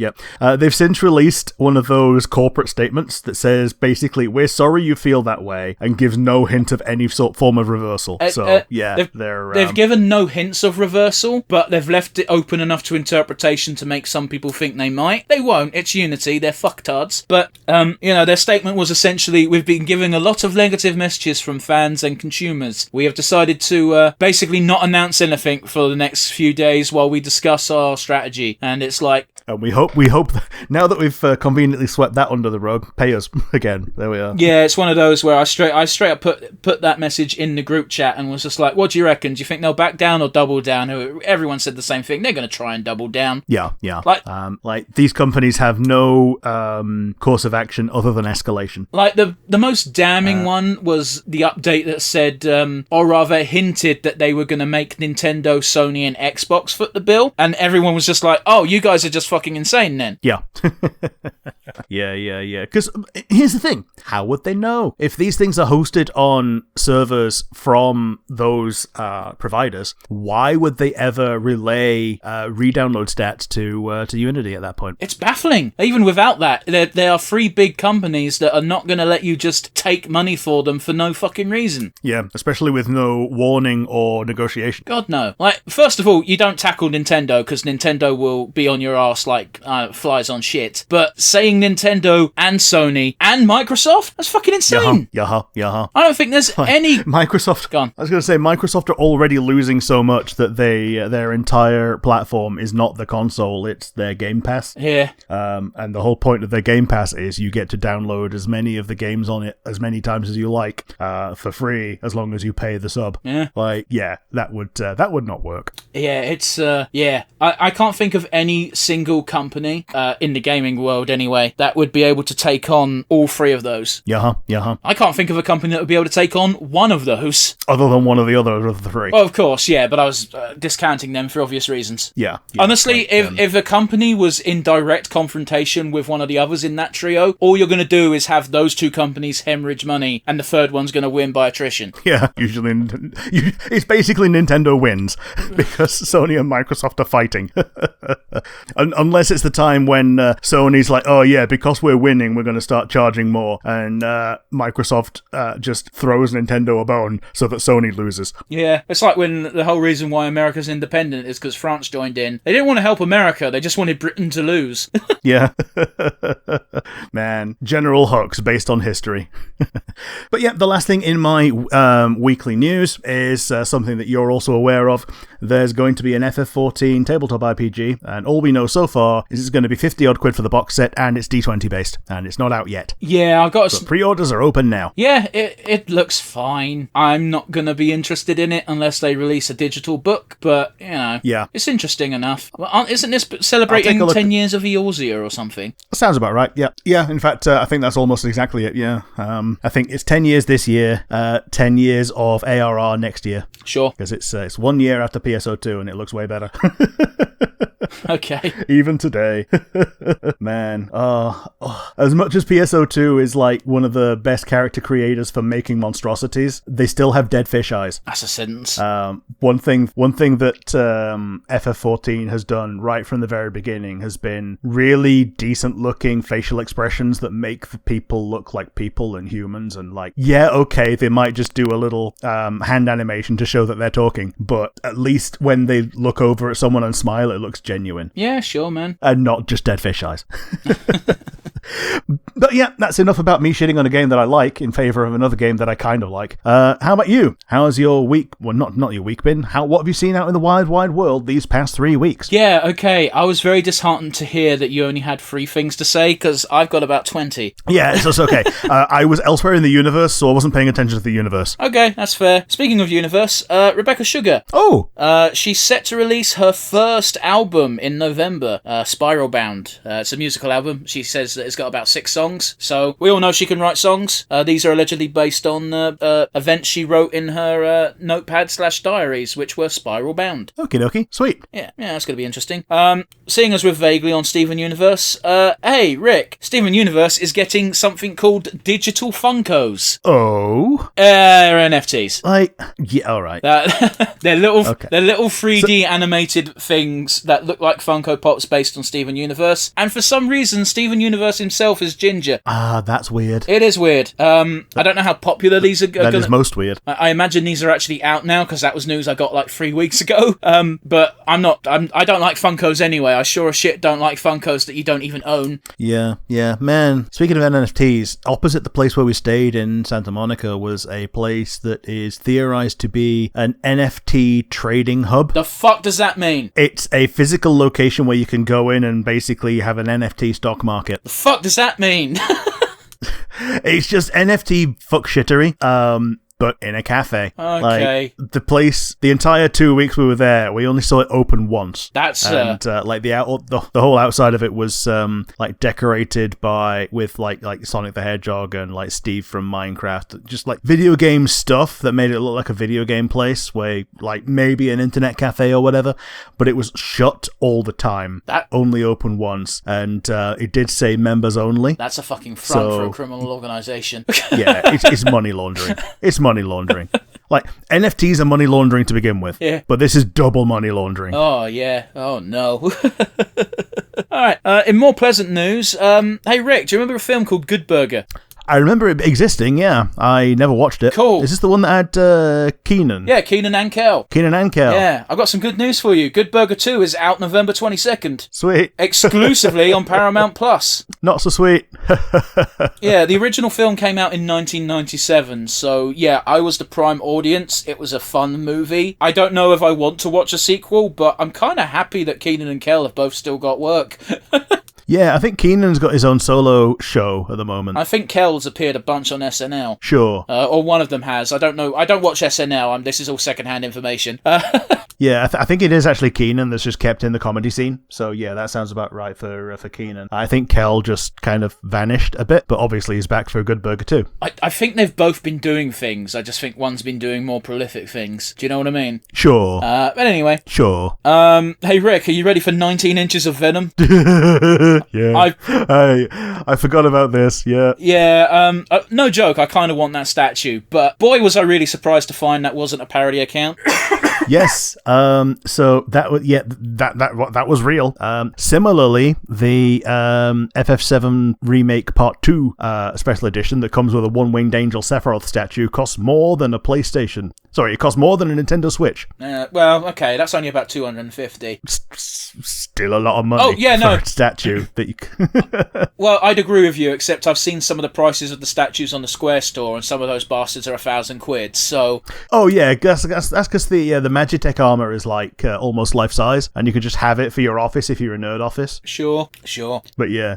In other game news that's only relevant to me, Romance of the Three Kingdoms 8 is getting a remake. Yeah, you posted this. Yeah, I'm excited. It was a good game. I don't think 9 and 10 actually came to the West. They might have done, but I certainly wasn't interested in them. I bought this game for £35 second hand on the PS2. It's a fun game. You pick a single officer. You can create your own if you want to, but you can pick one from history, and you play as that officer alone. You can be a vagabond on your own, or you can join a kingdom, or you can become a ruler and command everything if you want to play it as a traditional turn-based. So it's an honest-to-goodness RPG, basically set in our Romance of the Three Kingdoms kingdoms. The most important thing about this game compared to other entries in the series is other entries in the series pick like 6 years that have major things happening in them and with different kingdoms in different positions. In this game, you have a scenario per year. Okay. Sometimes the only difference between years is a very slight amount of territory change or a different commander here or there ruling certain zones, but you can start from any year and every scenario is quote-unquote unique. Okay. So yeah, it's a big deal, especially to out of us two, to me, but I'm sure there's a lot of fans online being like, oh shit, this game with updated graphics and updated art, that will be fun. Yeah. Because a lot of the time, like, games are hamstrung by the technical limitations of the time, but like the core concept is like well thought out and actually fun still. So yeah. Sounds like it was very much deserving of a remake. Absolutely, man. You could probably find a copy of Romance 8 if you go to the right section of the internet. Otherwise, you need a working... Oh, I'm sure I could. Otherwise, you need a working PS2, which I have. So yeah. Looking down, I think I see my PS2, and I'm pretty sure it still works. However, I'm pretty sure my phone could do it better. Most likely. But yeah, in other grim news, Elon Musk has definitely fucked Ukraine over at least once. Oh, yes, he has. Yep. Cutting the Starlink for when there was an attack. Yeah. So basically given the Russians carte blanche to do as much murder as they like with that one particular warship. Yeah. Fortunately, it didn't end that badly for Ukrainians, but it could have done, which is more to the point. Also, Musk decides to cover this by saying, oh, Ukraine hasn't paid me, which is a moot point because America is paying him on behalf of Ukraine, so that's a lie. Yep. Yep. No, Musk is a butt boy for Russian oligarchs, and therefore he tried to subtly help Russia.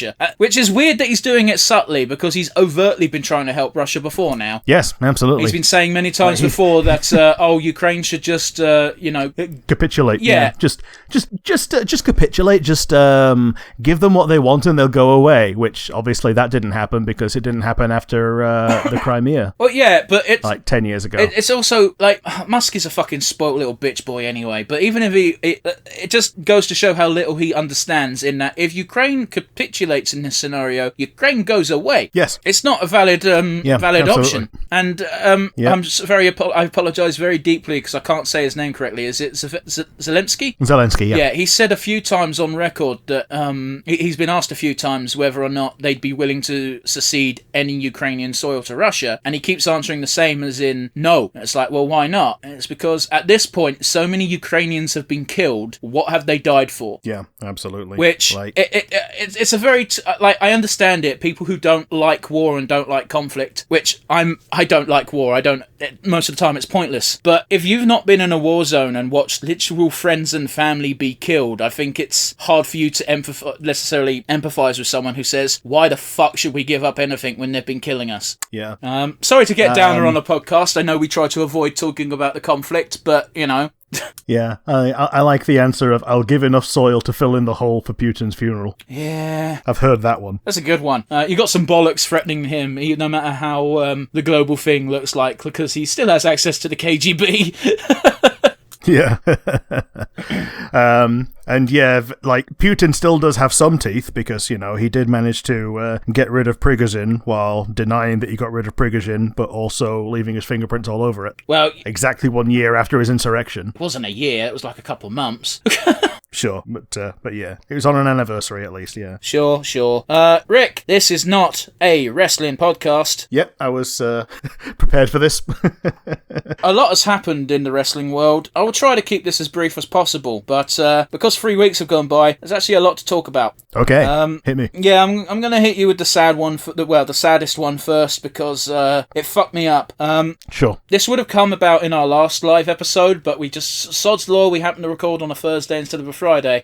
Terry Funk passed away, we talked about that, and literally within 24 hours, more of a gut punch occurred in the form of Bray Wyatt passing away. Why is this a gut punch? He was one of my guys, and even without that, he was fucking 36. Ooh. Yeah, that's younger than me. Fuck. Like, I mean, it's not that much older than me. I'm 31. But like, it's a weird one because I don't think it's an understatement to say Bray Wyatt was quite possibly the reason why I started watching wrestling again. Okay. Because his character was so different and so interesting. But this was before Nakamura even signed with WWE, so like I wasn't even paying attention to the Eastern side of things.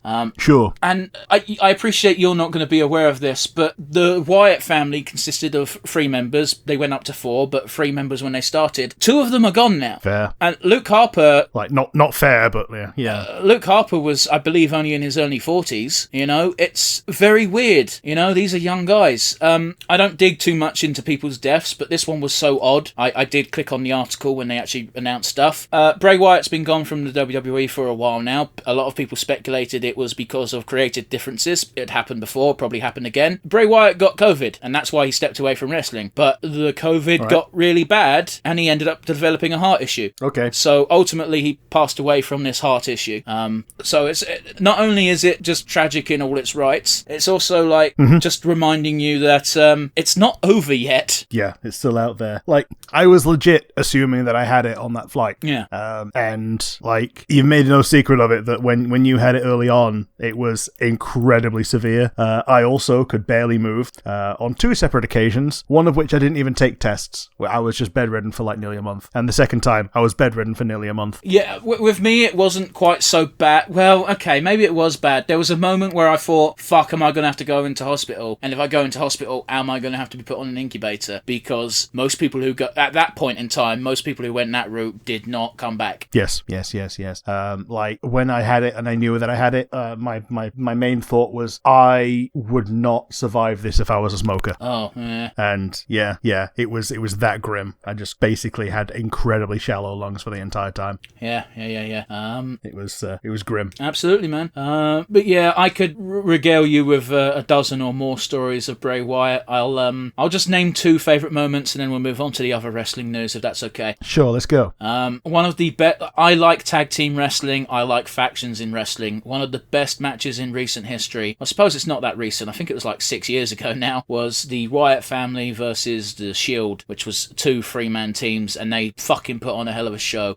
I believe it was inside a cage. It might not have been. I highly recommend watching that match. And the other one was in his most recent stint in the WWE. He came back out of the blue. No, I don't think anyone was expecting it. And he made he did a promo, and the promo boiled down to what is wrestling to me, and wrestling is hope. And I'm not going to butcher his words. I'll just leave it at that. Wrestling is Hope by Bray Wyatt. Look it up on YouTube. If you're a fan of wrestling, you'll love it. If you're not a fan of wrestling, you might not get it, but it's good.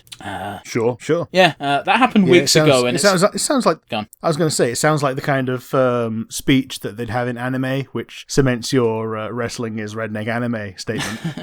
Yeah. But, you know, in like a good and wholesome way for once. Sure, man. I've never seen redneck anime as an insult, because anyone who's watched anime and anyone who's watched wrestling knows that, specifically shonen, it's so similar. Yeah, just getting like so hyped for something that you know is fiction. Yeah. Like, as I was about to say before we went on a little bit of a spiel, Bray Wyatt passed away weeks ago at this point, and it's still weird to think about. Yes, man. I still think it's weird to think about Monty Oum. Like, he's someone who was like our age, a creator, and he just passed away, and I still get bummed out now and again just thinking about him. Yeah, I feel didn't even know the guy. I feel even worse for Monty Oum, because while I'm not a fan of Ruby, I've never watched it. Everyone who's a fan of it has said the same thing, and that is, it doesn't feel like what he wanted for it. Yeah. But unfortunately, we'll never know one way or the other, because that's not the cards we were dealt. Yeah, absolutely. Yeah. Alrighty, in other wrestling news, Hacksaw Jim Duggan had a bit of a health scare. I was like, oh fuck, please don't let there be another fucking legend passing away. He's already out of the hospital and he's fine. Oh, all fine and good then. Yay. Yeah. I think I've mentioned him on the podcast before. Like, he just seems like a relatively chill guy in his old age. Yeah. Yeah. Good to hear he's okay. Absolutely, man.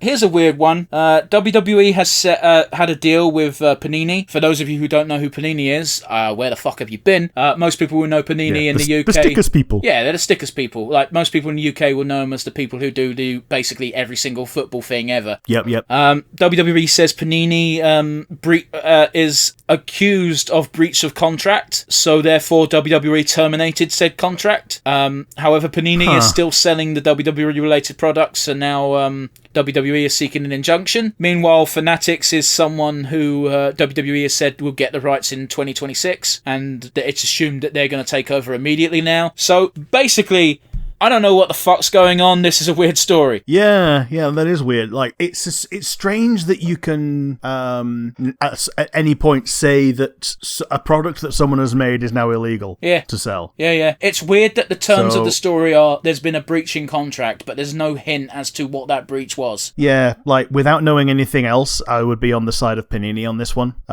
because they have a product, the product that they have been contracted to make, and they have made it, and anyone trying to stop them from selling it is a villain, in my opinion. It's weird. I think what might be the issue is WWE's still finishing up its merger with the UFC company. So sure. I don't know if someone at the new combined company has looked at the contract and gone, "This is fucked. What the fuck?" or what's gone on. But it's very odd, and the timing doesn't help. Yeah. Alrighty. Continuing with WWE, Gunter has now become the longest reigning Intercontinental Champion, surpassing the Honky Tonk Man's record. Okay. This guy's been champion for over a year now. It's about time they took the record off Honky Tonk Man. Can you guess what the Honky Tonk Man's gimmick was? He had a piano. Close. He was an Elvis Presley impersonator. Okay. He's cool, he's cocky, he's bad. But yeah, the more you learn about Honky Tonk Man behind the scenes, the more you realise he's a cunt. So it's probably not a good thing to keep him on your books as a record holder. I'm sure some people will disagree with me on calling him a cunt, but he doesn't seem like a very nice person. Whatever. Gunter, he deserves it. I wouldn't be surprised if he's a world champion one day, but hey, being longest reigning champion of any belt means you're in the books for a while. Yeah. Alrighty. But yeah, good luck to him. Yeah, absolutely, man. Okay, let's go to the big All Elite Wrestling story, Rick. Okie dokie. Do you remember when I told you about one CM Punk? I do. Yeah, he's been fired. AEW had a pay-per-view over here in the UK not too long ago, and once again, CM Punk has been involved in a backstage altercation. Yeah, a real one, I assume, not something in kayfabe, because he's obviously been fired from it. Oh yeah, but every time I bring up backstage altercations, it means not on camera, not fake for the show. Jungle Boy. Yeah, because I know they used to do that in WWE, where they'd film the backstage as well, and that would be also part of the proceedings, as it were. Yeah, cool. Yeah, but I call those segments. Sure. Okay. Yeah, I appreciate the distinction may or may not be needed. There was a off-screen altercation. There we go. Sure. Where Jungle Boy made some comments that rubbed CM Punk the wrong way. The two got into a bit of a scuffle backstage. It got broken up fairly quickly, and honestly, the details are sparse, and depending on what side you listen to, the details are completely conflicting. CM Punk's side insists it wasn't much. Jungle Boy's side say CM Punk threw a sucker punch and started wrecking the backstage area. So it's obviously some middle ground between those two stories. Sure. Basically the ultimate reason CM Punk got fired is Tony Khan states that it's the first time he has ever been at a wrestling show and felt unsafe. Huh, okay. People are going through this with a fine-tooth comb trying to find some hidden meaning. Some people are like, oh, it can't have been that bad. And then we get our shining light, Samoa Joe, who had an interview. Samoa Joe was also there. He was CM Punk's opponent that night. And in his interview, he basically clarifies as saying that he doesn't think anyone was in danger, but Samoa Joe is a wrestler, and he has been in lots of high testosterone environments before. He didn't see anything wrong, but Tony Khan is not a wrestler, and you cannot say what one person may have felt. Yeah, discounting a person's feelings based on your own experiences is it's a very autistic way of thinking, let's be honest. Sure, but yeah, ultimately the reason given for CM Punk's firing isn't all of the childishness, because this has all been bollocks from both sides. It was because Tony Khan at the end of the day didn't feel safe being in CM Punk's vicinity, and he's the boss. Yeah, yeah. And I think the another damning bit of evidence here is CM Punk hasn't tried to fight wrongful termination. Sure. Which to me says that while CM Punk might not have done anything overtly wrong, he knows that he was probably acting in such a way that he's not surprised that people were uncomfortable. Yeah, I get it. I get it. It's a weird one. There's no denying that CM Punk is a name that will draw wherever he goes. Most people are speculating that if he doesn't end up in WWE, which WWE doesn't actually need him right now, he'll probably just retire again. Sure. Like, it's not like he's poor at this point, so yeah. Dude, he wasn't poor before he joined AEW. No. Last but not least on the wrestling front, I still have more news about other things after. Thanks to the Dutch Mantel podcast, which is available on YouTube, give it a listen if you're interested in wrestling. They reminded me that Hulk Hogan had an album back in the 90s. More specifically, there was a song on it called Hulkster in Heaven. Okay. This is the worst song in the fucking world. Oh, I don't know. Have you heard Ice JJ Fish? Sorry? Have you not heard Ice JJ Fish? No, is it a piss take song? Kind of, yeah. If it's a piss take song, it doesn't count because Hulkster in Heaven is done in all earnest seriousness as if Hulk Hogan has a gift from heaven to sing. Okay. It's an awful song and I recommend everybody pause the podcast right now and quickly give that a listen. It's 3 minutes of your life you won't get back, but honestly, it has to be listened to be believed. I'm just going to do a quick bookmark Google. Hulkster in Heaven. In Heaven. Song by Hulk Hogan and the Wrestling Boot Band. Yeah. From 1995 on the album Hulk Rules. Right. And yeah, okay. So yeah, the first result beyond just, the YouTube link is on r/crappy music. Ha! Yeah. It deserves it. Alrighty. Alright, we're going to finish up with a few more stories that shouldn't take too long. We'll just go past these. Olwen Sorkin passed away. If you're not familiar with who she is, she was the original voice of Harley Quinn on Batman the Animated Series. Oh. As far as I'm concerned, she deserves as much credit for making that character as the rest of the staff. Some people forget that she was made for that series. She wasn't a comic character first. Yes. Yeah, she's one of the vanishingly few examples of someone who was an OC of an animated series that just became so well liked and popular that they just got backported into the original comics. Yeah, the only other character I know of that was like that was X-23, and even I didn't know that until a friend was very rude and insistent about it. Like, they were right, but they could have been not a dick about it, that's all I'm saying. Yeah. But yeah, she'll be missed. That Harley is legendary, not least because of that fucking voice they gave her. Yep, absolutely. Loki Season 2 is set to start releasing on October 5th. Yes. I've also been avoiding Ahsoka because we currently don't have Disney Plus at home. Right. So basically, as soon as Loki drops, we'll probably pick it up again, marathon Ahsoka, and then have Loki. Yeah, we're on episode 6 of Ahsoka.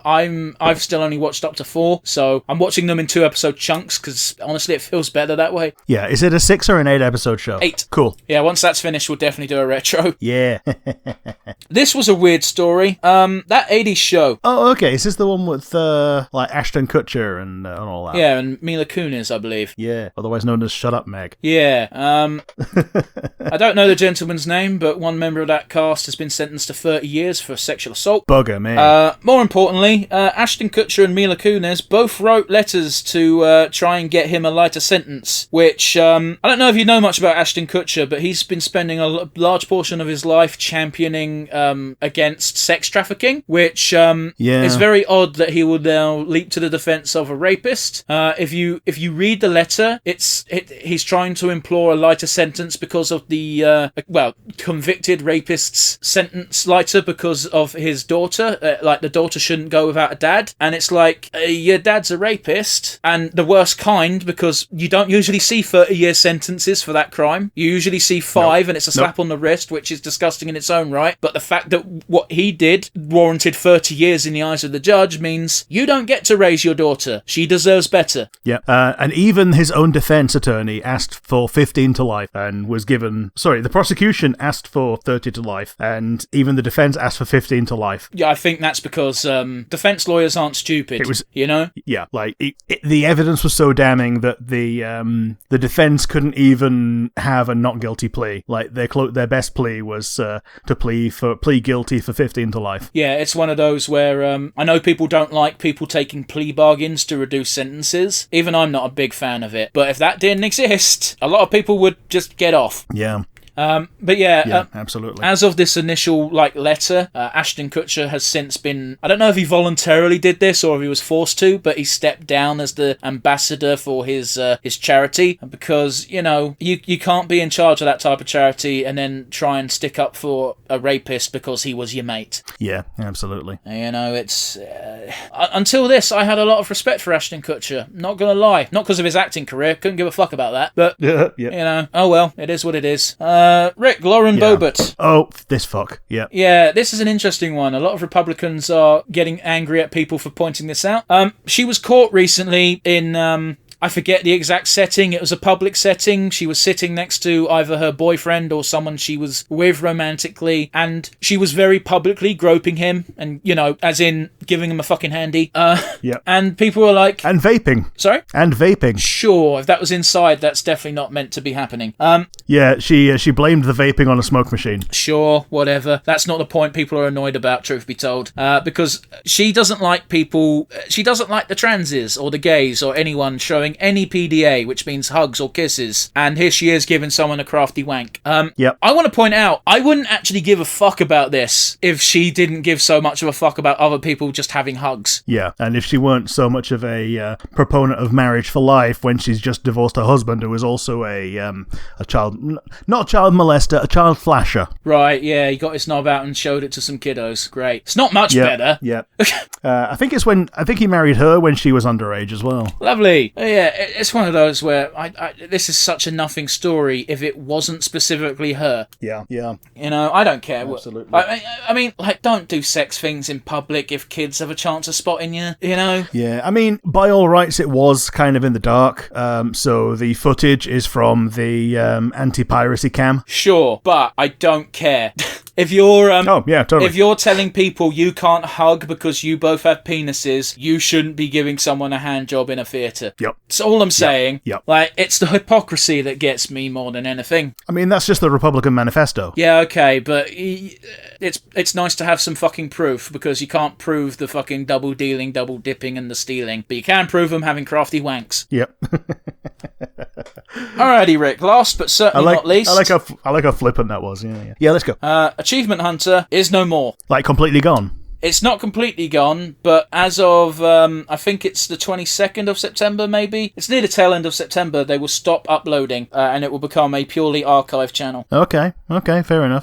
I haven't watched Achievement Hunter since the Ryan debacle, because Ryan was my favourite personality, and he was a horrible piece of shit. And, yeah, I've not watched them since the beginning of Minecraft. Well, there you go. I didn't like their Minecraft videos anyway, yeah. But, Ryan was my favourite. He was a big piece of shit. Now, I couldn't go back and enjoy old content because I now know, and it's been tainted, and that's a shame. I watched some new content, and then Jeremy fucked off, and Jeremy was my new favourite person to watch, and it's like, cool, Jeremy and Matt Bragg, and Matt Bragg got let go in dirty circumstances in that the company kind of fucked him, and I'm not sure the circumstances around Jeremy, I just know he's no longer with them, so it's like, cool, there's nothing keeping me here. I got sent this video by a mutual friend of ours who does like Achievement Hunter, and he's like, this sucks, and I'm like, yeah. I think they're calling their new show/channel Dog Punch or something.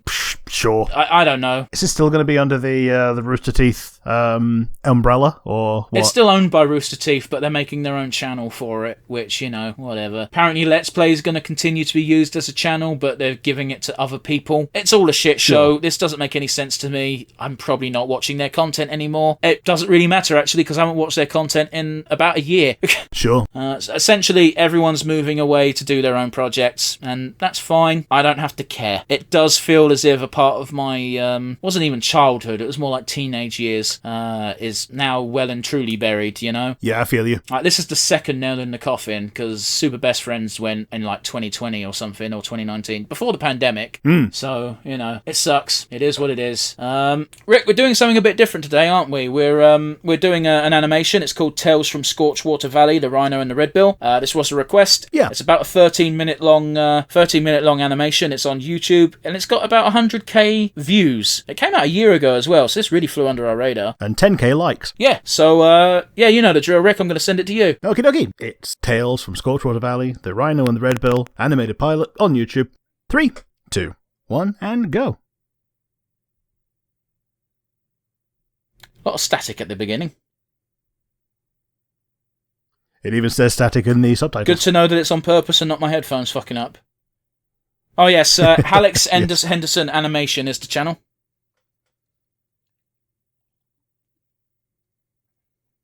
Now we're only seeing... Everything's quiet right now. I was going to say, we're only seeing animations of scenery, but it does look quite nice. It does. Okay, that's why it was quiet, because the the characters were off-screen and pulling themselves up to screen. Yeah. Dude, that is a buff Rhino, man. It is.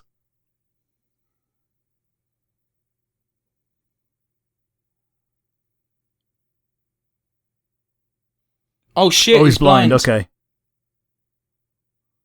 Let me guess, it's the middle finger, right? Probably. They would have been off-screen, I assume.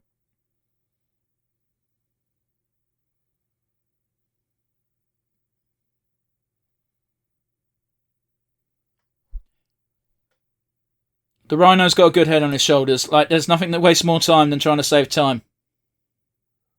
Yeah. As we found out in Kew Gardens. Don't. Trying to take a shortcut that looked like it went through. And yeah, it went to a dead end. I wouldn't have minded so much, but it took us for a playground and made us look creepy. Yeah, and we had to go back through the playground to get out of it. And also, it was a playground filled with kids, and it stunk of human shit. Yes. And we don't know why.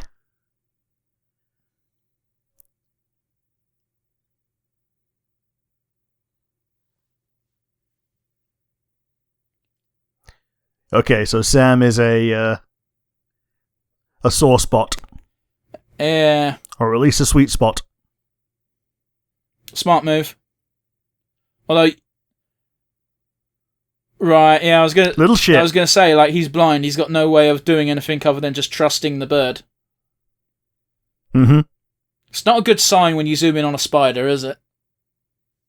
No. Even though it's little, it's nearby. Yeah. Dougal. Okay, yeah.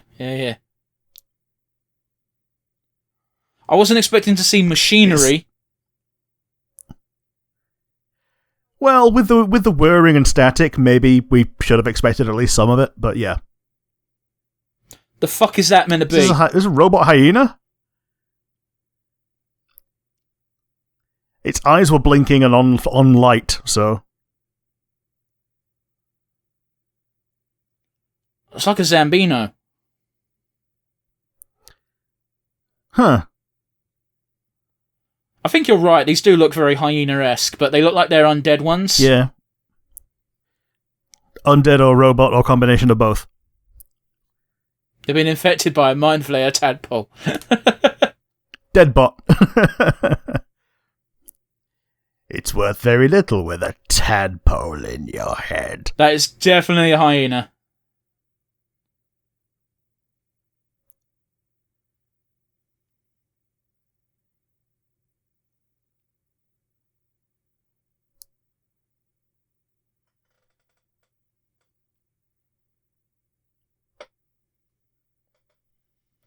I do love the trope of hyenas just laugh a lot. Yeah, so like it's showing that he's losing his marbles by making him laugh a bit more in inappropriate situations. Yeah.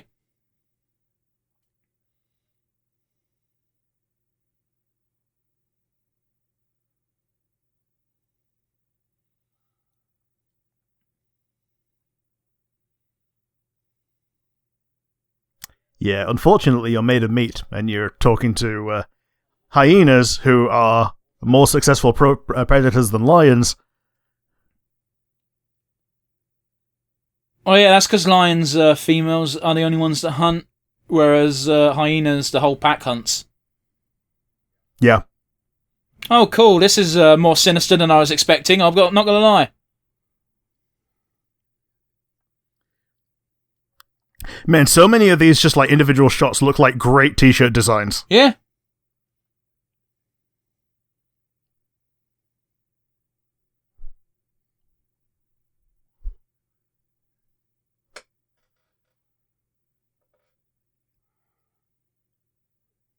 How the fuck did that work? It was just rope. Okay, I thought it was a chain.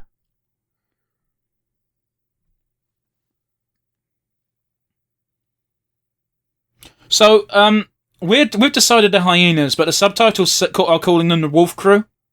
So... Yeah. Like, that guy's clearly a hyena, he's got spots. Yeah.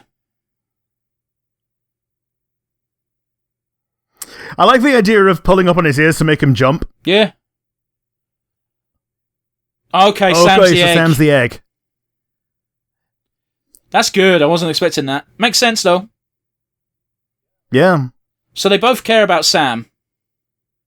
Hmm.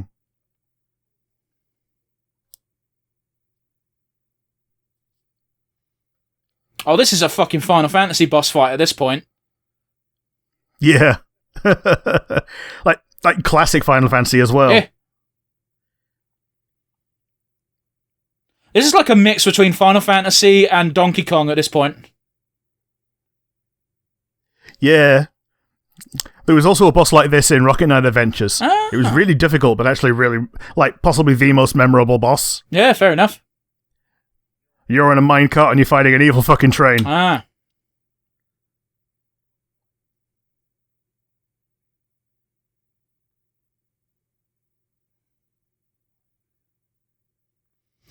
That's one of the problems, isn't it? Like, he has to trust the Redbill explicitly. And now that trust has been fundamentally broken in one of the worst ways. Hmm.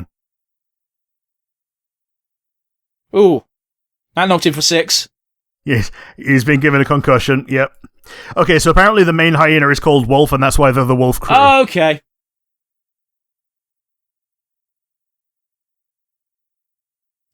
God, the animation's great, but fuck me, the sound design's on point. Hmm. That was fucking lucky. Man, kudos to to Redbill there, man, because he was not going to be able to stop that, and yet he still put his body in the way. Oh yeah, totally.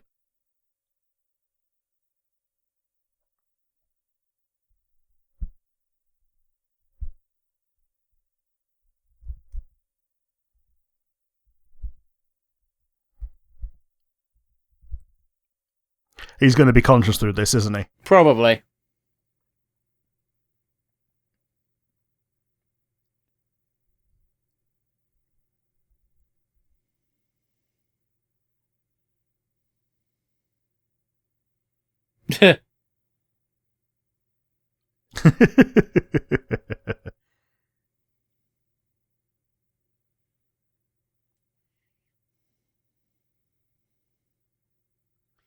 Man, it must be really rough being both incredibly powerful and blind.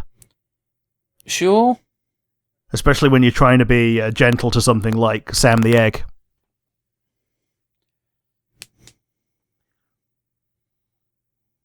It's hard enough being a large size, trying not to harm someone when you've got all these senses. Yeah.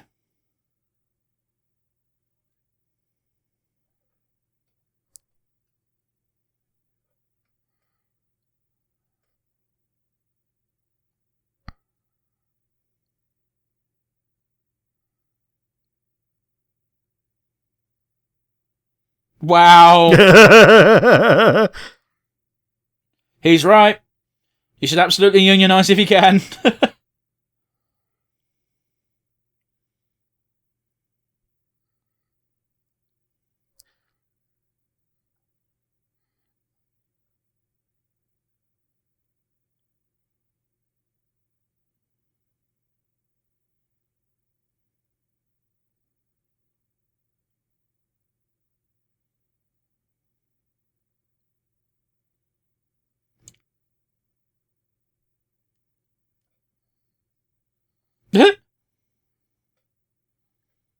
Well, what else are you going to do, bro? They already picked the dangerous route.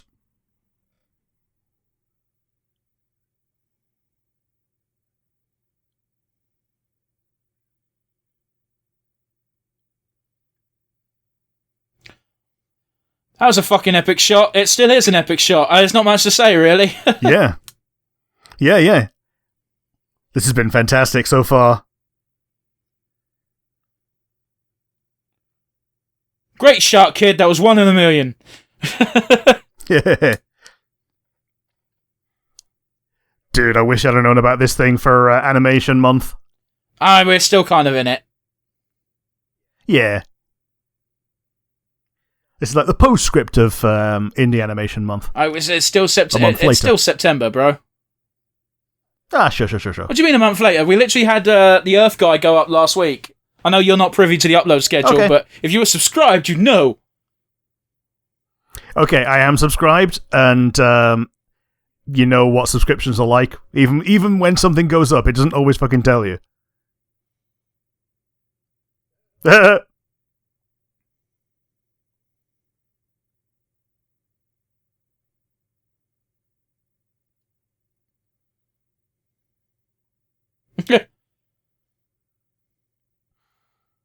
Scorchwater Valley. Yeah. Obviously, Redbill was too distracted to notice, and Niall has no possible way of knowing that it'd been changed. Yeah.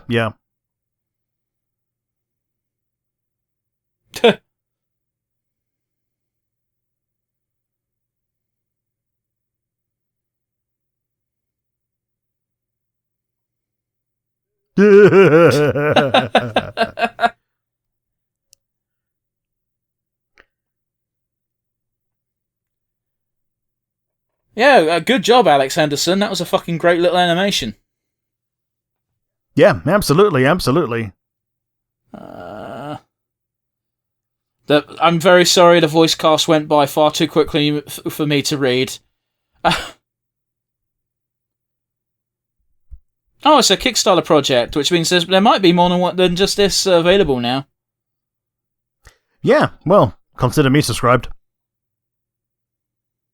I was already subscribed to this dude. What the fuck else did this guy do that I fucking subbed to them?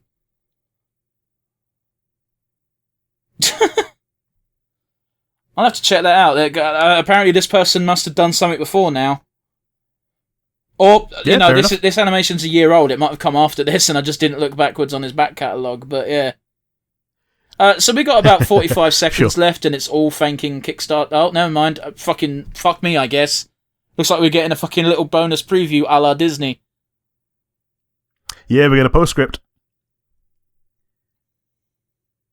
Oh. We have a black feather.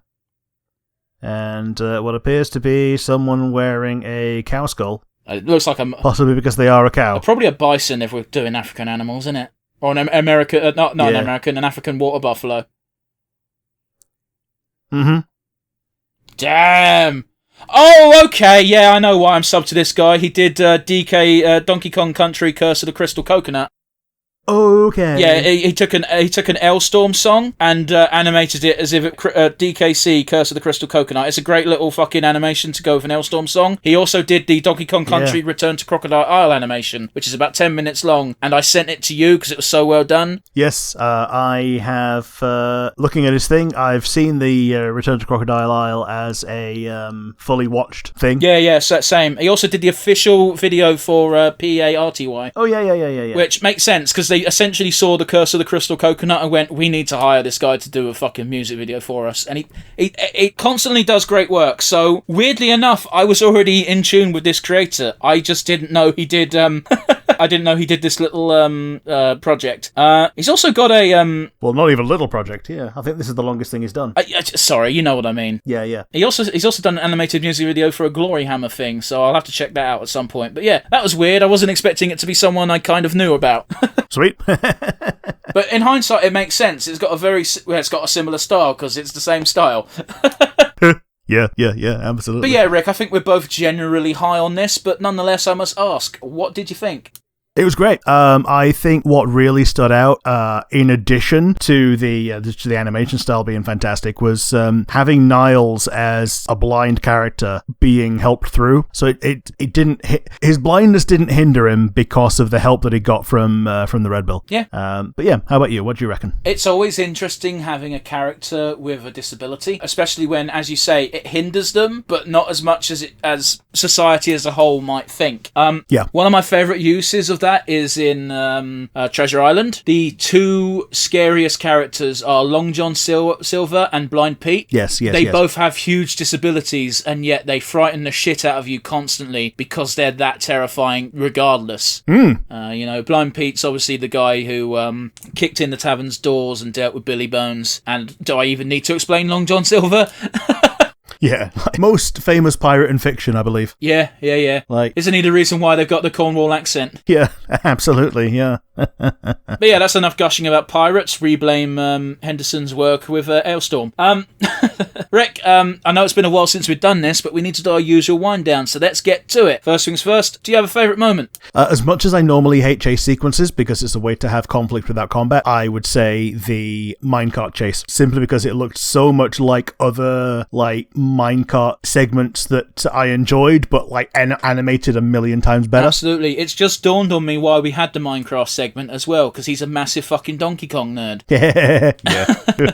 But yeah, how about you? What was your favourite moment? I really enjoyed the reveal of Sam being the egg and Sam being with them this entire time, because sure, you probably had the same idea I did, where Red was saying, I'll do it for Sam, and we thought it was either someone waiting for them or someone they'd already lost. It was a good twist. Probably a predictable twist by someone smarter and paying more attention than I was, but nonetheless, I was impressed by it and I liked it. It was a good touch. Yeah, I didn't foresee that either. No, we can't only talk about the good, we also have to talk about the bad. That's the unfortunate way this has to work. It's always more difficult when the damn thing's good, so let's get to it. I'm glad you're going first. Rick, weakest link. I'm going to go with a plot point, and it's not even negative to the story, but it's negative to the characters. It's when Red took Niles down the dangerous path, even though Niles has said he doesn't want to go down the dangerous path, he wants to stick to the map. Yeah. It was like the betrayal that set the scene for the episode. Yeah, it's a shame, because it was real scummy, to say the least, and as they touched upon in the closing moments of the episode, Red now has to build that trust up again, and it sucks, because Red is effectively how Niles is seeing. Yes, absolutely. It's an interesting way to put the character dynamic in jeopardy from day zero. While it shows that there was a good dynamic, it's been ruined under our watch, and now, presumably going forward, we get to see it be rebuilt from scratch, more or less. I suspect that if this does have an episode after this, that bridge might already have been mended. Yeah, maybe so. But we'll see. Hopefully we will see. I'm looking forward to seeing more of this, and hoping more of it comes sooner rather than later. How about you? What was your weakest link? My weakest link, because it caused me no end of confusion, was why the fuck are they called the Wolf Crew when they're hyenas? You said it's because the main hyena was called Wolf, but... Yeah, his name's Rollo, ain't it? Yeah. Yeah, I ain't got a clue. It was very confusing to me. Still is. But hey-ho. Yeah. It's very minor. He even said his name was Rollo, and I forgot it. Yeah, but... and then I think someone called him Wolf later, and I don't know. It was really weird, but yeah, I agree with that. Yeah, it's odd. It's very odd. Don't know why. There might be a lore reason. I just don't know. It is a simple thing. It really didn't detract anything from the episode, but it was definitely a point around the midway point where I went, why the fuck are they called the Wolf Crew when they're hyenas? Even if they were not hyenas, the other main canine-esque animal is the wild dog, not a wolf in Africa. Yeah, I think a painted dog, as they're called. I always had wild dogs is what I've always called them. I'm not saying you're wrong. I'm just saying I've known them as African wild dogs. When I was in Canberra Zoo, their painted dogs were one of their star attractions. They were in this massive fucking field, and they never stayed still. They all just ran around as a pack the entire time. It's almost as if they're dogs. Yes. But yes, those of you familiar with the podcast know we never like leaving it on the low light, although I'm sure we have a few times, especially when I'm angry. But yeah, Rick, let's end it on a highlight. Who was your MVP? I think it's 51-49, isn't it? It's between Alex Henderson himself and, by extension, his whole team, and Niles in particular as a character. Well, we'll split the difference. Whoever you say, I'll say the other, because I'm of the same mind. Yeah, so I'm going to give it to Niles as a character because, as we've mentioned during the episode and during this postscript, it's really interesting to see him be an action character with a disability and just seeing him navigate his way through fearlessly. You couldn't have had this episode without him, in any way. Yeah, I think he's definitely a more compelling choice of person to follow than Red. It feels like we're just stuck with Red as an extension of Nile. Yeah, he's the protagonist and and red is Jiminy Cricket. Yeah, pretty much, man. I didn't check the full description, but it did mention heavily the relationship between rhinos and redbills in the wild. Yeah, because they groom them, don't they? Something like that, yeah. And unlike the fucking bird that they say grooms crocodile males, which is actually a myth, apparently, this one is real because you can see it often. Yeah. How about you? Who is your MVP? We already touched on it. It's going to be Alex Henderson because, again, I was surprised that I was already subbed to him, and, you know, I'm subbed to him for a good reason. He does good shit. Yes. This wasn't vote manipulation. I do think that Niles deserved it, and I did think that of the two, you probably should have given it to Alex Henderson based on your previous knowledge of the guy without knowing it. Yeah, that was weird. I didn't even clock while looking at the art style that it looked familiar, you know? Man, wouldn't it be weird if we did something like this and we just got recommended something and we were going, oh, who the hell is Vivian Medrano? Oh, this, yes, there we go. It's something along those lines of something that we've enjoyed in the past and like didn't recognize it at first thought. Yeah.